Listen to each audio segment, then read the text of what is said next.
जाने नहीं दिया जा रहा आप लोगों को तो आतंक में।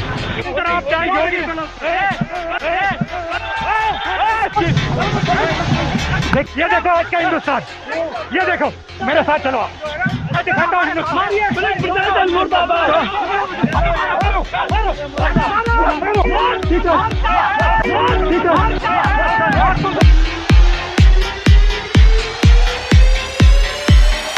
ये कह रहे हैं कि 144 में मुझे रोक लें। मैं उनसे कह रहा हूँ कि ये सब जो कांग्रेस के हैं यहाँ रुक जाएंगे, मैं सिर्फ अकेला अपने आप चलूँगा, वो मुझे अलाउ नहीं करें।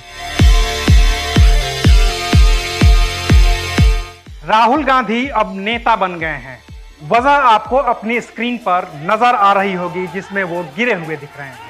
हाथरस में गैंगरेप पीड़िता के परिवार से मिलने के लिए जा रहे राहुल गांधी को यूपी की पुलिस ने रोकने की कोशिश की। इतनी जोर का धक्का दिया कि वो जमीन पर गिर गए।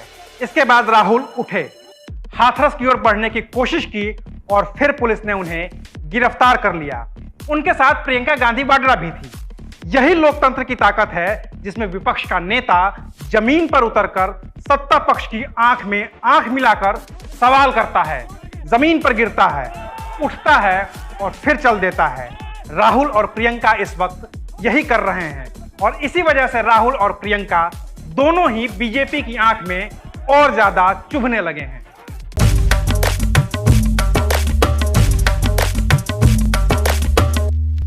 राहुल का हाथरस जाना बीजेपी को रास नहीं आ रहा है।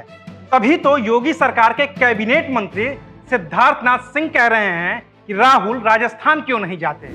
आज राजस्थान के अंदर मैं तुलना नहीं करना चाहता, क्योंकि ये अपराध है, जघन अपराध है, कहीं भी हो, भारत में कहीं भी हो, मगर राजस्थान में उनको नहीं जाने का शौक पड़ा हुआ है, क्योंकि वहां राजनीतिक रोटियां नहीं सेकेंगे। राजस्थान में क्या हुआ है वो भी बता देते हैं। राजस्थान के 12 में 2 नाबालिग लड़कियों के साथ गैंगरेप का मामला सामने आया है। 2 नाबालिग लड़कियों के घर वालों ने पुलिस में केस दर्ज करवाया कि 18 सितंबर से उनकी बेटियां गायब हैं। घर वालों ने रेप की आशंका जाहिर की। 21 सितंबर को पुलिस नाबालिग लड़कियों और आरोपी लड़कों को थाने लेकर आती है। दोनों पीड़िताओं का मेडिकल होता है और फिर पुलिस ये दावा करती है कि रेप हुआ ही नहीं है। मैजिस्ट्रेट के सामने 164 के बयान में भी लड़कियां कहती हैं या कहने का दावा करती पाई जाती हैं कि वो खुद से गई थी। वहीं घर वालों का आरोप है कि लड़कियों के साथ रेप हुआ है और उन्हें जान से मारने की धमकी भी दी गई है, लेकिन पुलिस को कोई साक्ष्य नहीं मिलता है और फिर लड़कों को पुलिस छोड़ देती है। वहीं लड़कियों को सखी केंद्र भेज दिया जाता है। खुद मुख्यमंत्री अशोक गहलोत कई ट्वीट करके इस पूरे मामले की जानकारी देते हैं।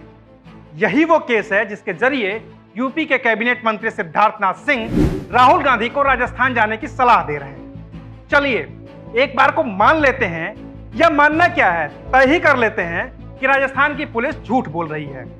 तय कर लेते हैं कि राजस्थान के 12 में 2 लड़कियों से रेप हुआ है और पुलिस ने लापरवाही की है। लेकिन क्या इस केस की तुलना हाथरस से होनी चाहिए? 12 की लड़कियां वारदात का सच बताने के लिए अब भी मौजूद हैं और जब भी कभी जांच होगी या केंद्र सरकार सीबीआई से जांच करवाएगी, सच सामने आ ही जाएगा, क्योंकि दोनों पीड़िताएं मौजूद हैं। दोनों लड़कियां बयान देंगी। लेकिन हाथरस में क्या होगा? उस लड़की को तो अपने पिता के हाथों चिता भी नसीब नहीं हुई। उस लड़की को तो उसके माँ बाप अंतिम वक्त में देख भी नहीं सके, जिस लड़की की डोली उठाने का सपना उसके बाप ने देखा था। यूपी की पुलिस ने उसकी अर्थी को कंधा भी नहीं देने दिया और इतना करने के बाद भी योगी सरकार के मंत्री राहुल गांधी को राजस्थान जाने की सलाह दे रहे हैं, राजनीति करने का आरोप लगा रहे हैं। लेकिन वो खुद क्या कर रहे हैं? उनकी जवाबदेही ज्यादा है, क्योंकि वो सत्ता में हैं। उन्हें बात एक्शन की करनी चाहिए थी, तो वो पॉलिटिक्स कर रहे हैं। और राहुल गांधी विपक्ष में हैं, तो उन्हें तो राजनीति के जरिए अपनी जमीन तलाशनी ही है और वो ऐसा ही कर रहे हैं। अभी तक ट्विटर पर बैठकर ज्ञान देने और वीडियो बनाने वाले राहुल गांधी ने हाथरस मामले पर सत्ता से सीधे टकराने की कोशिश की है। इस कोशिश में पुलिस ने उन्हें जमीन पर गिरा दिया है, उन्हें गिरफ्तार कर लिया है और अब इस पूरे मसले पर विपक्ष को एक संजीवनी मिल गई है। अगर राहुल गांधी जैसे नेता को योगी सरकार की पुलिस गिरफ्तार कर सकती है, तो फिर यूपी पुलिस कुछ भी कर सकती है। और राहुल गांधी अब यही मैसेज देने की कोशिश कर रहे हैं। बाकी तो आपसे गुजारिश है कि हाथरस हो या राजस्थान का 12, बेटियों की चिंता करिए, उनके लिए सरकार से सवाल करिए। सरकार कोई भी हो, चाहे योगी की हो या फिर अशोक गहलोत की, चाहे बीजेपी की हो या फिर कांग्रेस की, वो सब राजनीति कर रहे हैं या राजनीति करने का बहाना खोज रहे हैं। लेकिन आपको अपने लिए आवाज उठानी ही होगी, और अगर खुद से आवाज नहीं उठा पा रहे तो जो भी आवाज थोड़ी सी उठती दिख रही है उसके साथ खड़े होइए।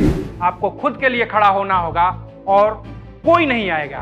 बाकी जाते जाते मुनव्वर राना का एक शेर कि सियासत इस कदर आवाम पे एहसान करती है, आंखें छीन लेती है फिर चश्मे तान करती है। आप देख रहे थे एबीपी अनप्लग्ड। शुक्रिया। एबीपी न्यूज आपको रखे आगे।